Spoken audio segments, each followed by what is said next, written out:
மாவட்டம் முதுகுளத்தூரில் ஆப்பநாடு மறவர் சங்கம் சார்பில் நெல்லையில் முத்துராமலிங்க தேவர் குறித்து செந்தில் மல்லர் என்பவர் அவதூறாக பேசியதை கண்டித்து 10,000க்கும் மேற்பட்டோர் கண்டன ஆர்ப்பாட்ட பேரணியில் ஈடுபட முயற்சி செய்தனர். கண்டன ஆர்ப்பாட்டம் மற்றும் பேரணி நடத்த முயன்றவர்களை கைது செய்ய போலீசார் முயன்ற நிலையில் போராட்டக்காரர்களுக்கும் போலீசாருக்கும் இடையே தள்ளுமுள்ளு ஏற்பட்டதால் பரபரப்பானது. அதனையடுத்து போராட்டக்காரர்களின் தலைவர் ராம்குமார் காவல்துறை உயரதிகாரிகளிடம் பேச்சுவார்த்தை நடத்திய பின்னர் ஆர்ப்பாட்டக்காரர்கள் கலைந்து சென்றனர்.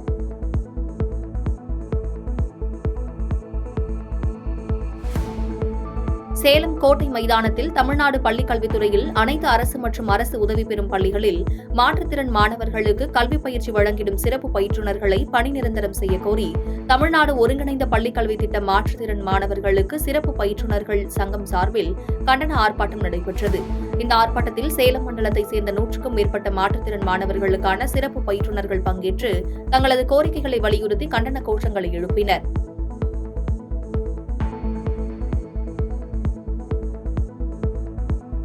பிரதமர் வீடு கட்டும் திட்டத்தில் முறைகேடு செய்திருப்பதாக தன் மீது அவதூறு பரப்பும் நபர்கள் மீது நடவடிக்கை எடுக்க வலியுறுத்தி கோட்டகவுண்டம்பட்டி ஊராட்சி மன்ற தலைவர் போலீசில் புகார் அளித்துள்ளார்.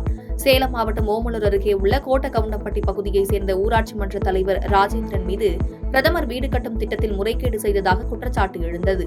இந்த நிலையில் ராஜேந்திரன் தன் மீது உண்மைக்கு புறம்பாக அவதூறு பரப்பும் நபர்கள் மீது உரிய நடவடிக்கை எடுக்க வலியுறுத்தி சேலம் மாநகர காவல் ஆணையர் அலுவலகத்தில் புகார் மனு அளித்துள்ளார். தலைவராக வந்ததுனால அவங்க பொறுத்து கொள்ள முடியாத என் மீது அவதூறு பரப்புகிறார்கள். தொடர்ந்து அவதூறு செய்திகளை பரப்பி வருகின்றார்கள். ஆனால் அதில் எதுவும் உண்மை இல்லை.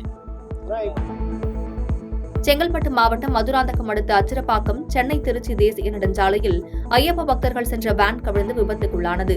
இந்த விபத்தில் சிறு காயங்களுடன் பாதிக்கப்பட்ட 13 நபர்களும் மருத்துவமனைக்கு சிகிச்சைக்காக அனுப்பி வைக்கப்பட்டனர். தகவல் அறிந்து வந்த அச்சிரப்பாக்கம் போலீசார் போக்குவரத்தை சீர் செய்யும் பணியில் ஈடுபட்டனர்.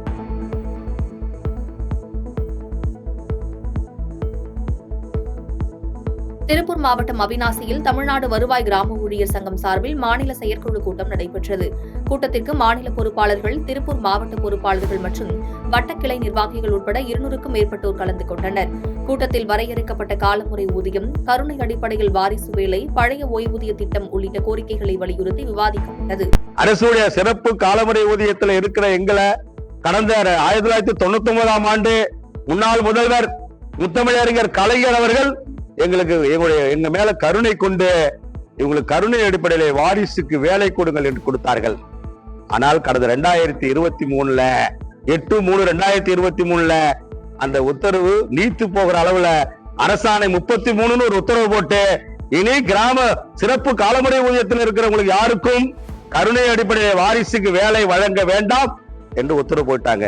எங்க வீட்டு பிள்ளைங்க ஒரு பணியில இருக்கிற பொழுது அந்த ஊதியத்தை நம்பி வாழ்க்கை நடந்த இந்த சமூகம், அந்த குடும்பம் யாராவது ஒருத்தர் இறந்து போயிட்டார்னா அதன் பிறகு வாழ வழி தெரியாத தவிக்குமே என்பதை புரிந்து கொண்டு கடந்த காலங்களில் போட்ட உத்தரவு இன்னைக்கு பறிக்கப்பட்டதுங்கிறத மனவேதனையோடு இந்த செயற்குள்ள நாங்க சொல்றோம். நீலகிரி மாவட்டம் உதகை காந்தல் பகுதியில் அமைந்துள்ள காசி விஸ்வநாதர் கோயிலில் மார்கழி மாத தேய்பிறை சனி பிரதோஷம் விழா சிறப்பாக நடைபெற்றது. இதில் திரளான பக்தர்கள் கலந்து கொண்டு சுவாமி தரிசனம் செய்தனர். நீலகிரி மாவட்டம் பந்தலூர் அருகே தனியார் தேயிலை தோட்டத்திற்குள் 20 அடி நீளம் கொண்ட மலைப்பாம்பு ஒன்று புகுந்ததால் பரபரப்பு ஏற்பட்டது. தொடர்ந்து தகவல் அறிந்து சம்பவ இடத்திற்கு வந்த வனத்துறையினர் மலைப்பாம்பை பத்திரமாக மீட்டு அடர்ந்த வனப்பகுதிக்குள் விடுவித்தனர். நீலகிரி மாவட்டம் கோத்தகிரியில் போலீசார் வாகன தணிக்கையில் ஈடுபட்டு கொண்டிருந்த பொழுது 100 கிலோ தடை செய்யப்பட்ட குட்கா மற்றும் புகையிலை பொருட்களை பறிமுதல் செய்தனர். தொடர்ந்து அவற்றை கடத்திய யாக்கி ஆவுதீன் மற்றும் பாலமுருகன் ஆகியோரை கைது செய்து விசாரணை மேற்கொண்டு வருகின்றனர். மேலும் கோத்தகிரி நகர காவல்துறையினரின் இந்த செயலை பாராட்டி கடத்தல் பொருட்களை பிடித்த காவலர்களுக்கு பாராட்டு சான்றிதழ்களை மாவட்ட காவல் கண்காணிப்பாளர் NS நிசா வழங்கினார்.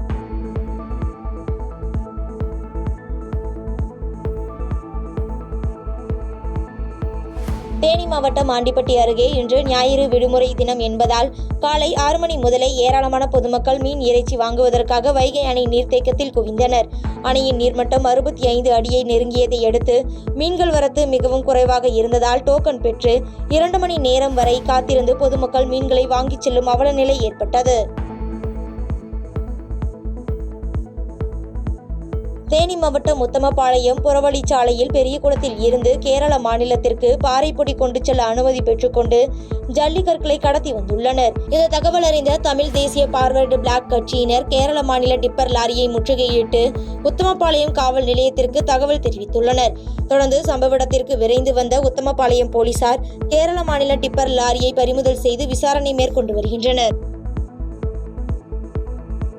பாதகம் செய்பவரை கண்டால் நாம் பயங்கொள்ளலாகாது பாப்பா, மோதி மிதித்து விடு பாப்பா, அவர் முகத்தில் உமிழ்ந்து விடு பாப்பா. அண்மை செய்திகளை உடனுக்குடன் தெரிந்து கொள்ள இணைந்திருங்கள் இயம்நாடு தொலைக்காட்சியுடன்.